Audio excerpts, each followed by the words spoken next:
Olá, muito bom dia, sejam então bem-vindos ao Matinais. E cá estamos nós para mais uma conversa.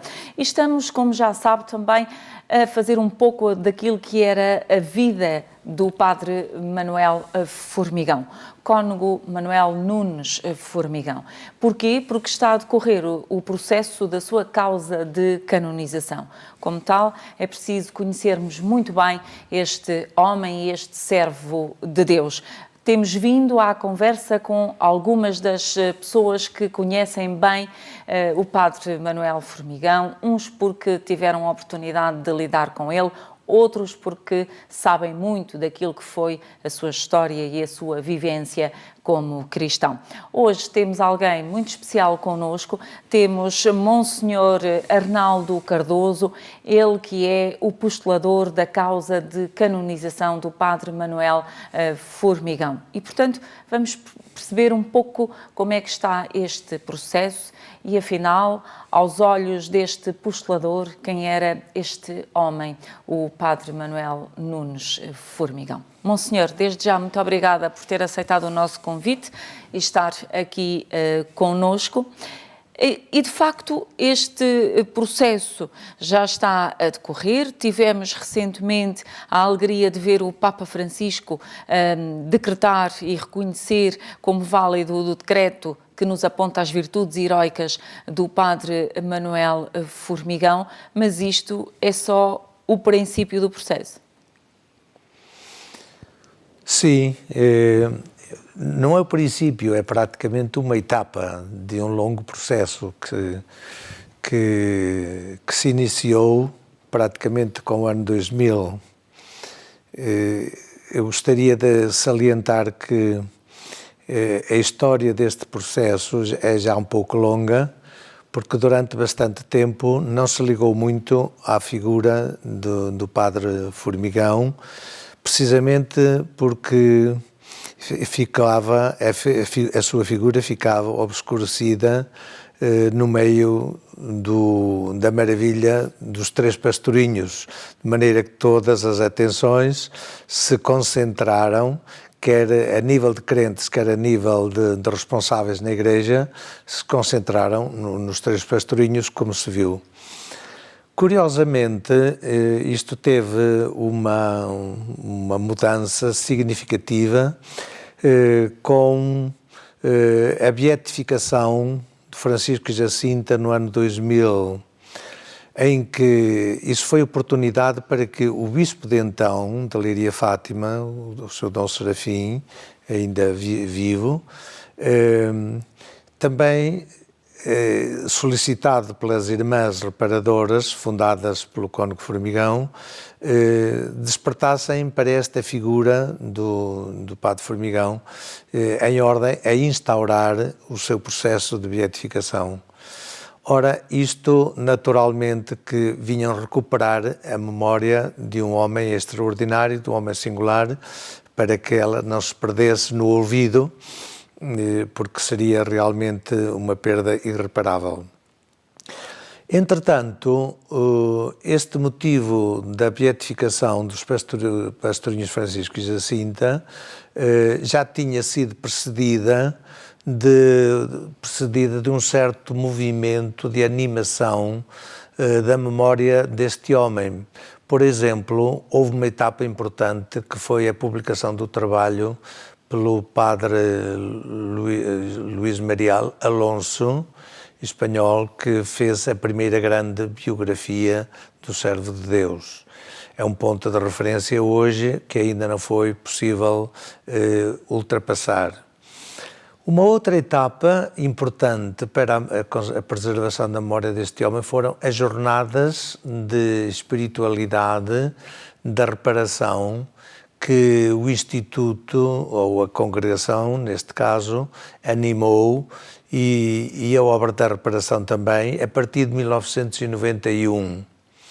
Ora, estes são outro ponto de referência com frequência, mas isso um bocadinho mais limitado, que era feito através da revista Estela, que foi fundada pelo padre Formigão quando estava em Bragança, e, portanto, também essa era a revista interna com bastante divulgação, que alimentava a memória do fundador.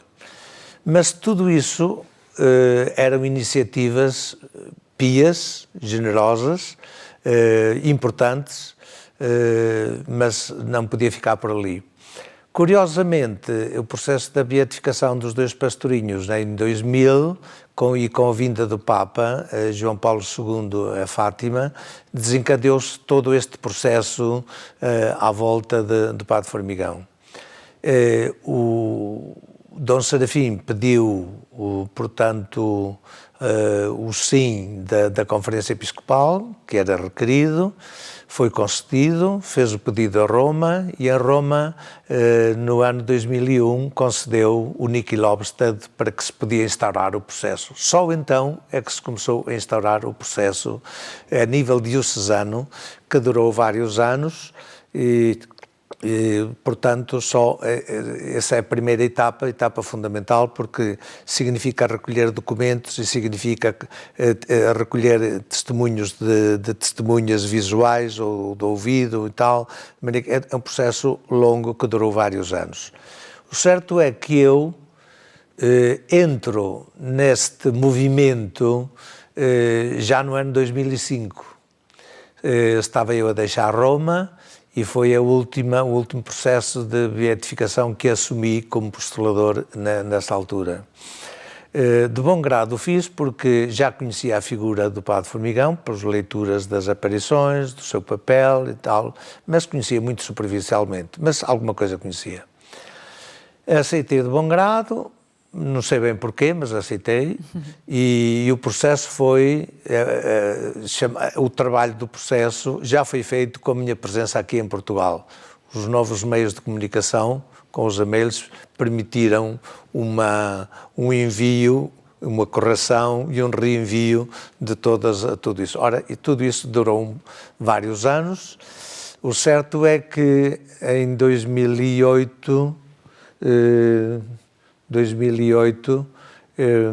portanto, o processo foi entregue na congregação, portanto, na congregação já estava, mas em 2008 foi nomeado um relator, depois esse relator morreu, foi preciso nomear outro, de maneira que em 2008 foi o sumário, em 2012 então é que foi entregue o trabalho da chamada Positio, que é praticamente o resumo dos vários volumes, de vários trabalhos, etc., um resumo num volume só.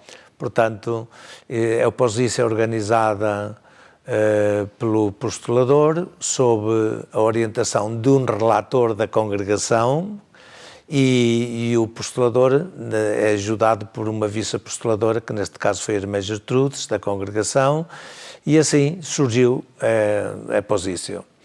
A Positio é aquele trabalho que vai servir para o estudo dos teólogos e depois dos padres, dos bispos e cardeais para se pronunciarem sobre. E foi esse o trabalho que foi tido em conta para que fosse apresentado ao Papa, então, recentemente, e o Papa aprovou a heroicidade das virtudes do servo de Deus, portanto, já neste ano de 2017. 2018. 18, sim, exatamente. De maneira que foram estas etapas principais de todo este longo processo. Não é? E, portanto, ainda temos muito para palmilhar pela frente, porque agora, só para que lá em casa possamos também perceber melhor, Monsenhor Arnaldo, o que é que se segue depois desta declaração das virtudes heroicas? O que é preciso para a santidade? Temos que encontrar e certificar um milagre? Esta etapa é importante, é indispensável, porque não seria declarado beato ou canonizado sem esta etapa da heroicidade das virtudes. No fundo, é já o reconhecimento da santidade da pessoa quando se reconhece que praticou todas as virtudes cardeais e anexas em grau heroico. Certo. Que é isso, senão o santo? De maneira que é já uma primeira declaração. Ora, isso está a acontecer, já aconteceu este ano, mas segundo a praxe da Igreja, isso vai exigir ainda a etapa da beatificação. E para a etapa da beatificação, a Igreja requer ainda um chamado milagre. E o milagre é uma graça extraordinária que humanamente se não pode explicar e que está no empenho das pessoas, dos devotos, solicitarem, pedir a intervenção de Deus mediante o servo de Deus naquele ou naquele sentido. E de que se possa provar que humanamente não se pode justificar aquela cura, não é? Ora, isso requer-se tanto para a beatificação como para a canonização. Eu diria que a figura do Padre Formigão, portanto, além deste reconhecimento já prévio da heroicidade, com a heroicidade das virtudes, o exemplo do Padre Formigão é um exemplo singular, extraordinário, de uma figura de igreja, de um crente, de um devoto, de um peregrino, que importa muito para os tempos de hoje. Quer dizer, ele, que teve uma vida bastante complicada a nível de relacionamento social e económico na primeira parte do século XX, foi um homem que regressou de Roma, tinha sido praticado o regicídio em Lisboa, depois foi implantada a República, já ele estava em Santarém, e Santarém era um covo de republicanos. E isso aconteceu que ele teve de se servir da sua habilidade, da sua prudência, da sua ciência, e a pouco em pouco impôs-se de tal forma que foi ele o escolhido para falar, para dirigir ao Presidente da República, Sidónio Pais, de visita a Santarém, lhe dirigir o discurso de saudação. Foi ele o escolhido. Portanto, vemos já que nessa altura, portanto em 1915, se não me engano, portanto, foi nessa altura que ele já interveio a esse nível social. Interveio depois também num outro nível, que foi o nível caritativo, que foi no caso da epidemia da pulmónica ou pneumónica, que vitimou milhares de pessoas em todo o país e que em Santarém também muita gente. Ele deixou tudo, praticamente interrompeu tudo, toda a sua atividade para socorrer os necessitados naquela altura. E não tinha medo, não era, Monsenhor? Ele ia para o meio deles. Ele ia para o meio e não ia sozinho, porque entretanto ele tinha fundado uma associação de jovens estudantes, a Associação Nuno Álvares, com os quais se reunia periodicamente e com os quais trabalhava na formação cristã, humana e religiosa. E então, ora, ele ia para o meio prestar o serviço que era preciso naquela altura. Portanto, tanto assim que ele interrompeu as crónicas que começou a escrever sobre Fátima em 1918 para socorrer os necessitados. E foi de tal maneira que, mesmo apesar do ambiente ser contrário, publicamente foi dirigido um louvor, uma menção honrosa pelas entidades municipais ou citadinas naquela altura, de homenagem aos serviços dele. São coisas que não se devem ignorar para vermos como era o estofo, a qualidade deste homem, atento aos problemas sociais, humanos, das pessoas, também o problema religioso, a defesa da liberdade, das liberdades cristãs, a colaboração a nível de igreja, como se veio a processar passado pouco tempo com a Dona Luísa Andaluz, que foi a fundadora também naquela altura do Colégio de Assistência a Meninas Pobres e Órfãs. Ora, em todo este ambiente de grande pobreza e de grande carência e de grande necessidade, Formigão marcou uma presença excepcional, sempre discreta, mas sempre muito real. E isso era bom que se tivesse em conta. Outro aspecto a não perder de conta é o seu perfil como professor e como teólogo. Ele veio de Roma com 2 licenciaturas. Poucos padres havia, ele foi dos primeiros 10 alunos do Colégio Português em Roma. E poucas figuras do clero naquela altura havia com o nível que ele tinha. Mas além do nível intelectual, ele tinha também um nível espiritual. porque além da devoção mariana que fez parar em Lourdes durante um mês e exercitar, entrar naquele movimento lá, que lhe serviu depois para aqui. Portanto, além da cultura humana e teológica que tinha, ele tinha esse sentido de piedade, esse sentido social. Portanto, diríamos que era um homem muito completo. Olhando para a situação de então, há 100 anos atrás, e se olharmos para a atualidade de hoje, Monsenhor, diríamos, ou podemos dizer que de facto um padre Manuel Formigão está a fazer muita falta, olhando a tudo o que ele fez pelos mais necessitados e pelos mais desfavorecidos?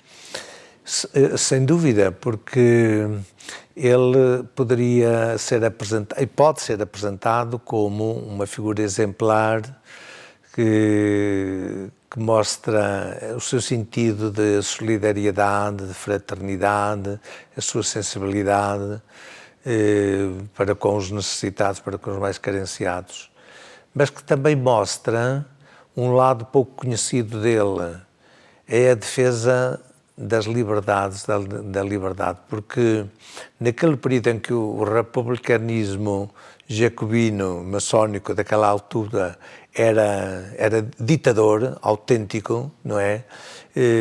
Ou era assim, ou então não podia ser de outra maneira. Naquele tempo,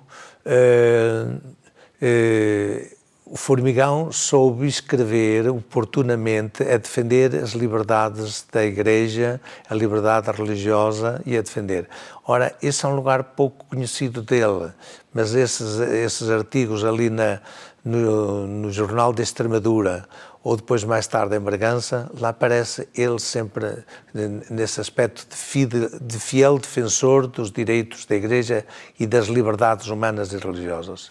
Ora, isto é um lado muito pertinente e de grande utilidade para os tempos que correm, de intolerância, de fanatismo, portanto, de vazio, de desrespeito para com as liberdades fundamentais. É um exemplo extraordinário, não é? E mesmo até sociologicamente ou socialmente, economicamente, quando pensamos que naquilo que ele fez, ele foi um precursor, em certo sentido, já das iniciativas que o Estado atual tomou no campo assistencial, porque na altura, pois era a iniciativa privada ou eclesial que ia nesse sentido para socorrer os necessitados. Quando nós ouvimos dizer que a pobreza muitas vezes aumenta desses necessitados todos, quer dizer, nós estamos a confrontar perante um mundo um bocado complicado, não é? Ora, Formigão podia ser uma resposta serena, ativa, fraterna, precisamente também apresentado como exemplo para os tempos de hoje. Formigão preocupava-se também muito, e já fez aí referência à formação sacerdotal. Ele preocupava-se que os sacerdotes tivessem mais formação, também de certa forma e de encontro àquilo que poderia ajudá-los a esse distinguir de uma maior liberdade religiosa. Sem dúvida, porque grande parte da sua vida foi dedicada à formação de candidatos ao sacerdócio. Vendo bem, ele, desde que veio de Roma, em 1909, ele dedicou-se à formação de seminaristas no Seminário de Santarém até 1931. Foi bastante tempo. Ao mesmo tempo que se dedicava à formação como professor, prefeito e com certeza confessor em alguns casos dos jovens seminaristas, de tal forma que marcou muitos deles. Ao mesmo tempo que fazia isso, também depois foi professor durante algum tempo no seminário, no Liceu Sá da Bandeira, que era ao lado, e, portanto, com os jovens, no trabalho com os jovens. Ora, passado esse período, ele teve de se dedicar à formação de religiosas, e esse é o outro lado, digamos, quase intermédio, mas que a partir deste momento faz parte da sua vida, que ele, de acordo com outras pessoas em Santarém, nomeadamente Dona Luísa Andaluz, e com a anuência do Cardeal Patriarca de Lisboa, Cardeal Cerejeira, decidiu deixar Santarém e vir para Lisboa. E em Lisboa acompanhou um noviciado para todas aquelas senhoras que queriam dedicar-se mais à oração e à formação religiosa cristã, e acompanhou-os. E foi durante esse período que se sentiu ou se formalizou mais, estruturou mais também, mais fortemente, uma dupla tendência, uma mais ativista e outra mais contemplativa. A mais ativista depois desembocou nas servas de Nossa Senhora de Fátima e a mais contemplativa na Congregação das Reparadoras de Nossa Senhora de Fátima. Dois movimentos, portanto, complementares, mas tiveram-no a ele como assistente e como formador durante aqueles anos. Em 1934, por desacordos, enfim, por diversas razões com o patriarca de então, ele decidiu ir para Bragança.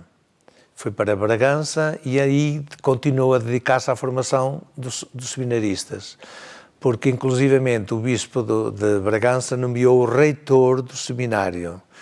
E aí ele contribuiu para introduzir no seminário uma nova regulação, novas regras, e os testemunhos de alguns alunos seus no seminário de Bragança são de uma grande admiração por ele como professor e como homem de piedade. Portanto, ele aí, depois aí, mesmo estando já praticamente naquilo que ele chamava exílio voluntário, ele aí continuou a acompanhar aquele grupo de irmãs chamadas dissidentes, que depois desembocou na congregação que foi aprovada, a congregação das Reparadoras da Nossa Senhora de Fátima.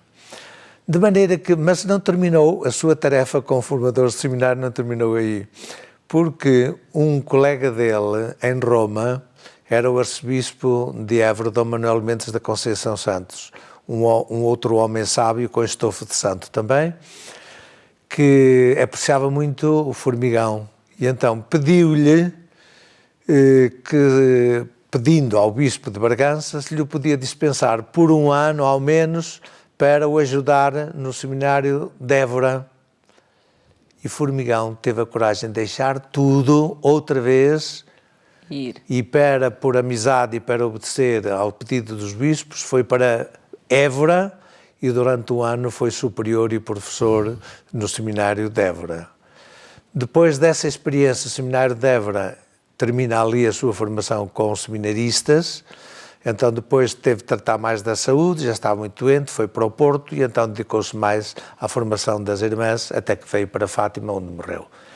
De maneira que vemos que é um perfil extraordinariamente rico e no meio da sua fraqueza, da sua doença, dos seus limites e das dificuldades que teve de todo o género, porque não foram só dos inimigos fora da Igreja. Também dentro. Também foi dentro, da discordância dentro. Indiferença e até oposição, este homem venceu tudo, com uma serenidade, sem azedume e sem queixumes contra ninguém. Não há nada escrito dele a esse respeito que reflita o seu amargor. E quando deixou Lisboa e foi para Bragança, o seu gênio criador lá continuou, porque lá fundou um jornal, fundou a revista Estela, foi reitor do seminário, foi secretário do bispo e ajudou depois as irmãs, porque quase todos os meses vinha a Fátima para as peregrinações, de que ele escrevia um artigo para a Voz da Fátima.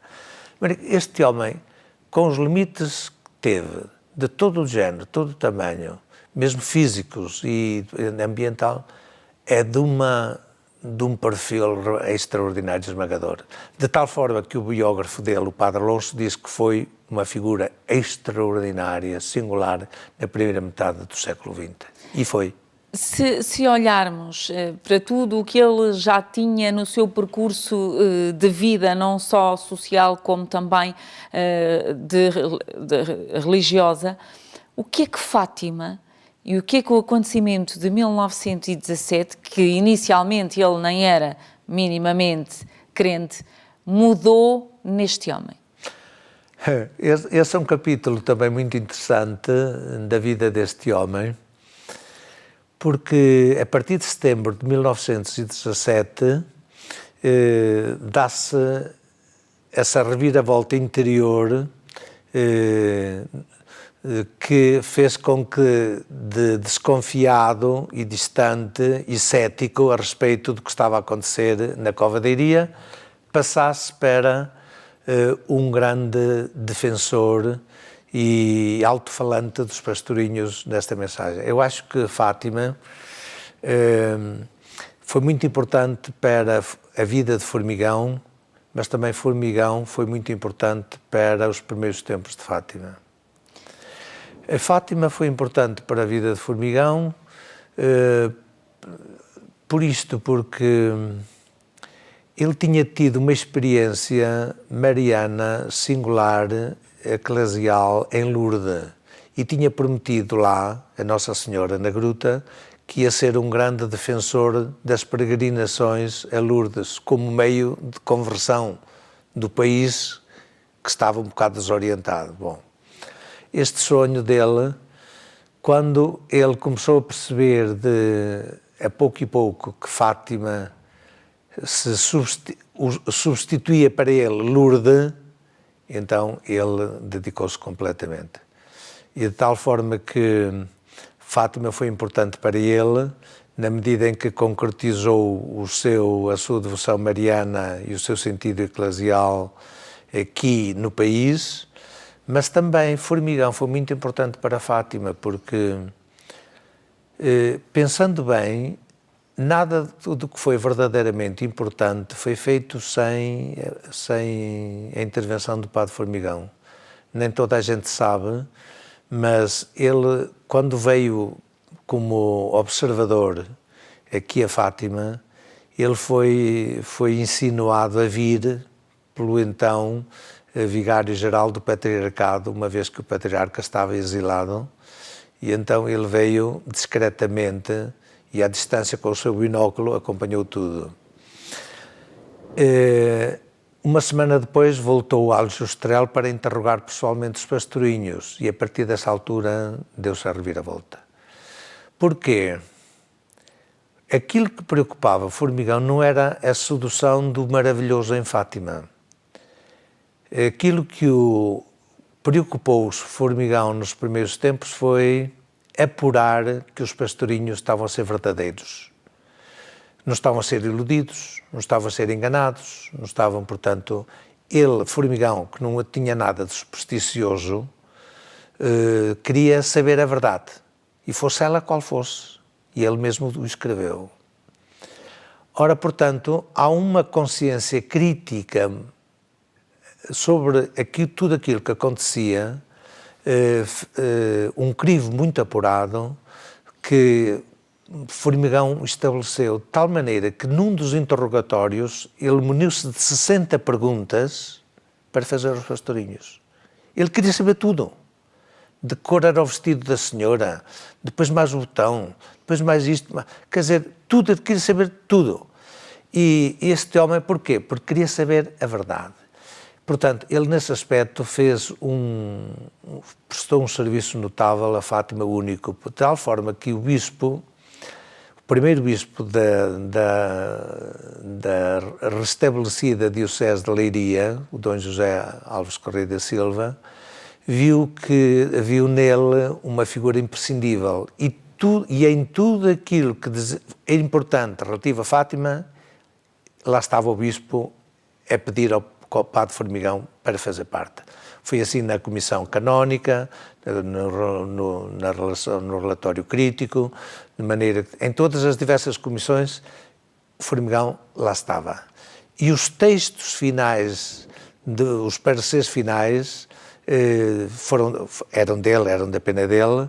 Ele, no fundo, foi a consciência crítica e a alma disciplinadora que animou Fátima nos primeiros tempos, de tal forma que quer na liturgia, embora esse campo não esteja estudado, mas no campo, por exemplo, da aquisição dos terrenos em ordem a preservar a zona do sagrado, foi equacionado já e animado e inspirado pelo Padre Formigão.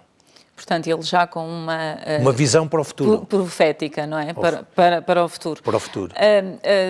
Monsenhor, o nosso tempo corre, mas queria ainda só perceber isto, que é o Padre Manuel Formigão foi sem dúvida muito importante para Fátima, já o percebemos, e agora neste processo que estamos de canonização, há pouco falávamos de milagres, como é que estão as situações? Embora eu saiba que não pode revelar o concreto, mas estamos bem encaminhados? Não? Como é que estamos? O processo, chegar a este momento, tem estado bem encaminhado e agora milagres, quer dizer, não há notícias, as irmãs que recebem todas as informações e notícias publicam, pois também não há ainda um caso que se possa pegar de maneira credível para poder estudar como milagre. Esperemos que, entretanto, isso aconteça e de maneira que, nesse aspecto, essa tarefa já não vai ser para mim, já vai ser para outros. Olhando a tudo aquilo que nos contou sobre o Padre Manuel Formigão, esta canonização e vê-lo subir aos altares era, de facto, justiça a tudo o que ele fez por Fátima e também pelos mais necessitados. E diria também pela Igreja, porque ele amou o irmão pobre, mas também amava a Igreja, assim como amava a devoção mariana, não é? E de maneira que este sentido dele, repare que ele sofreu, mas não atirou pedras à Igreja, nem às figuras importantes da Igreja, não. Quer dizer, isto só por um amor, quer dizer, um senso superior, um sentido superior é que isso se pode compreender. De maneira que seria mais uma razão também para o apresentar como modelo. E esperemos que agora este momento de celebração do decreto também sirva para divulgar um pouco mais a figura deste homem que passou para o segundo plano por causa dos pastorinhos, digamos assim, mas também já não se compreende bem, muito bem, que haja, por exemplo, muitos padres que não conhecem este nome do Padre Formigão, como fazendo parte de todo este processo que está subjacente à estruturação, ao crescimento de Fátima. E isso já não se entende bem. Eu, por outro lado, encontrei muito entusiasmo em alguns das pessoas que se ocuparam do processo em Roma, muito entusiasmados com o lugar de Formigão, precisamente junto dos pastorinhos em todo este processo. Portanto, acho que seria bom, se ele pudesse ser apresentado como exemplar. Aliás, não ia tirar nada àquela glória que é própria de cada um dos pastorinhos, não é? Não ia tirar nada. Mas agora seria bom que fosse mais outra candeia, outra pérola a brilhar no horizonte de Fátima, não é? Muito bem, ficamos então com esse desejo de Monsenhor como mensagem final. Apenas recordar então que em todo este processo, que ainda tem muito para caminhar, já percebemos que isto demora sempre alguns anos, é preciso rezar pelo Padre Manuel Formigão, é preciso ter a consciência de que este homem teve ações que podem ser consideradas santas e, portanto, há que pedir muito por ele e também por esta causa de canonização do Padre Manuel Nunes Formigão. As irmãs reparadoras de Fátima têm no site uma oração que é própria para também pedir por este servo de Deus, portanto, basta consultar o site e no fundo, levar esta oração diariamente. Quanto a nós é tudo, fique bem e até amanhã. Estamos em sua casa, estamos no seu coração. Somos Ângelos TV, a televisão católica portuguesa.